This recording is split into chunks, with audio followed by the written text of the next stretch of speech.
ঝিনাইদহ ৪ আসনের সংসদ সদস্য আনোয়ারুল আজিম আনার হত্যার ঘটনায় সংবাদ সম্মেলন করেছেন তার নির্বাচনী এলাকার জনপ্রতিনিধিরা।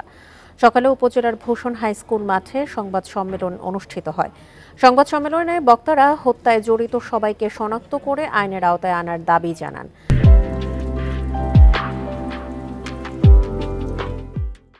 পাশাপাশি তার বিরুদ্ধে অপপ্রচার বন্ধেরও দাবি জানানো হয়।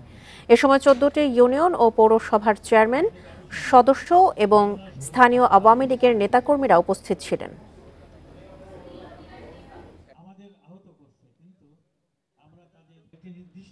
এই হত্যার সাথে, অপহরণের সাথে যারাই যুক্ত হোক না কেন, যত বড় পাওয়ারফুলই হোক, তাদেরকে চিহ্নিত করে তাদের মুখ উন্মোচন করে অচিরেই যাতে বাংলাদেশের মাটিতে তাদের বিচার নিশ্চিত করা হয়, এটাই হচ্ছে আমাদের আজকের মূল দাবি।